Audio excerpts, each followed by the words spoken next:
2011 में भारत के supreme court ने केरला के एक मंदिर के नीचे बने तहखानों खोलने का आदेश दिया। जो मिला वो दुनिया का सबसे बड़ा खजाना था। 22 अरब डॉलर से भी ज्यादा का सोना, हीरे, रत्न, तख्ते जो दुनिया ने पहले कभी नहीं देखी थी। 5 तहखाने खोले गए, 5 के राज सामने आए, लेकिन एक दरवाजा आज भी बंद है। उस दरवाजे पर 2 विशाल नागों की मूर्तियां हैं और एक कथा जो कहती है अगर ये दरवाजा खोला गया तो पूरा शहर समुद्र में डूब जाएगा। यह है पद्मनाभन स्वामी मंदिर की वॉल्ट बी की कहानी।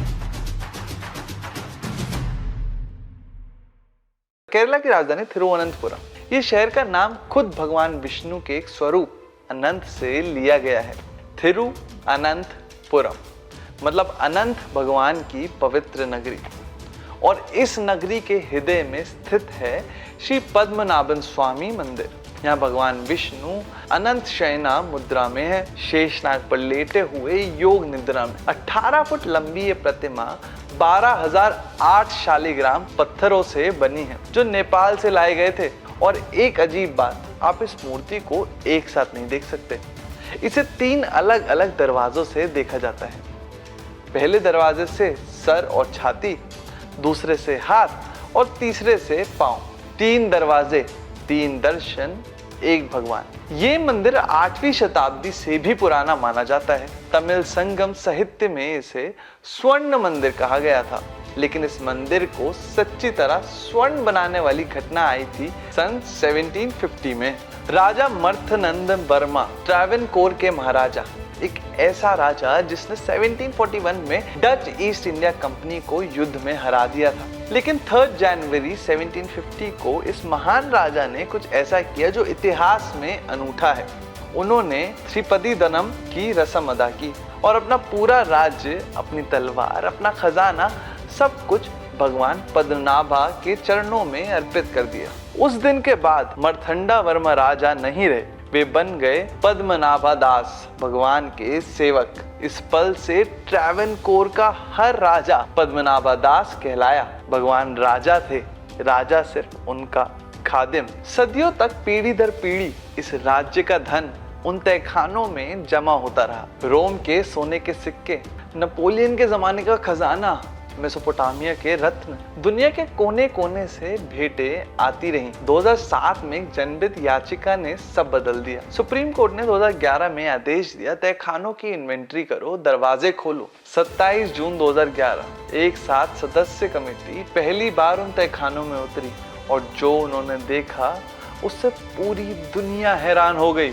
वॉल्ट ए में मिला 800 किलोग्राम सोने के सिक्के, 18 फुट लंबी शुद्ध सोने की जंजीर, हीरो और नीलन से जड़े सोने के सिंहासन, 2000 से ज्यादा सोने के आभूषण।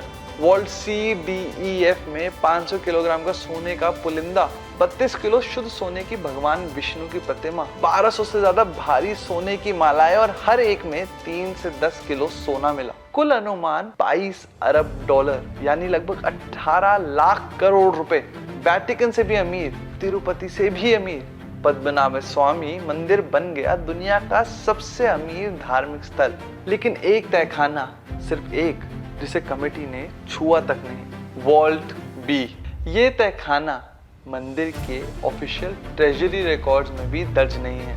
ऑफिशियली ये मौजूद ही नहीं है। इस दरवाजे पर 2 विशाल नागों की मूर्ति बनी हुई है और सदियों से ये दरवाजा एक ही कारण से बंद है, गरुड़ मंत्र। कथा ये है, इस दरवाजे को 100 से ज्यादा सिद्ध पुरुषों और तांत्रिकों ने एक विशेष मंत्र से बंद किया था। ये दरवाजा सिर्फ तब खुलेगा जब कोई उच्च स्तर का साधु इस गरुड़ मंत्र का सही उच्चारण करे और वो मंत्र आज किसी को याद ही नहीं है। 1908 में एक बार कोशिश हुई थी, 1931 में एक बार फिर, दोनों बार काम रोकना पड़ा। एक पुरानी किताब में लिखा है उन्हें दरवाजे से पीछे अनगिनत नागों की आवाज आई और वे भाग गए। और एक कथा है जो सबसे ज्यादा डराती है। कहते हैं वॉल्ट बी के नीचे एक टनल है जो सीधा अरब सागर से जुड़ी है। अगर ये दरवाजा गलत तरीके से खोला गया तो समुद्र का पानी उस टनल से होके पूरे थिरुवनंतपुरम शहर को डुबा देगा। एक बार एक लंबे अकाल के दौरान मंदिर के अधिकारियों ने दरवाजा तोड़ने की कोशिश करी थी। तभी अंदर से पानी बहने की तेज आवाज आई। वे रुक गए। ट्रैवेनकोर शाही परिवार के सदस्य अश्वती थिरुनल गौरी लक्ष्मीबाई ने कहा कि दरवाजा खोलना ईश्वर की इच्छा के विरुद्ध है और 2020 में सुप्रीम कोर्ट ने भी यही निर्णय लिया, वॉल्ट बी मत खोलो। अब सवाल उठता है, वॉल्ट बी में है क्या? इतिहासकारों का अनुमान है अगर वॉल्ट बी खुले और उसमें बाकी तहखानों के बराबर या उससे ज्यादा संपत्ति हो तो कुल मूल्य $1 ट्रिलियन से भी ज्यादा हो सकता है, मतलब 80 लाख करोड़ रुपए। एक अकेला मंदिर जो अमेरिका की कई राज्यों की जीडीपी से बड़ा हो सकता है। लेकिन असली सवाल ये नहीं है। असली सवाल ये है, क्या हमें इसे खोलना चाहिए? एक तरफ वे लोग हैं जो कहते हैं ये संपत्ति देश की है, लोगों की है, गरीबी मिटाने के लिए होनी चाहिए। दूसरी तरफ वो लोग हैं जो कहते हैं ये भगवान का धन है, ये भेंट है, इसे छूना अधर्म है। सनातन धर्म की दृष्टि से देखें तो ये संपत्ति कभी छुपाई नहीं गई थी, ये समर्पण था। मरथंडा वर्मा ने 1750 में जो कहा था, ये राज्य मेरा नहीं भगवान का है, वो सिर्फ शब्द नहीं थे, वो एक दर्शन था। और यही सनातन धर्म की खूबसूरती है। ये सिर्फ एक रिलीजन नहीं है, ये एक दर्शन है, एक वे ऑफ लाइफ है। और इस दर्शन को आज की जनरेशन तक पहुंचाना, यही काम करता है सनातन जर्नी। अगर आप इस तरह की स्टोरीज में और भी गहरा उतरना चाहते हैं, टेम्पल्स के राज, पूजा का असली मीनिंग, सनातन फिलॉसफी को आज की भाषा में, तो हमारी वेबसाइट पर आएं sanathanjourney.com। वहाँ आपको मिलेगा पूजा की विधि, व्रत की कथाएं, स्क्रिप्चर्स, फेस्टिवल की गाइड्स, और अगर आप घर पर पूजा करवाना चाहते हैं तो ऑनलाइन पूजा बुकिंग भी अवेलेबल है। और अगर आप पूजा की सामग्री, दिया, माला, रुद्राक्ष, पूजा की किट्स, वो सब मिलेगा आपको डिवाइन स्टोर पे।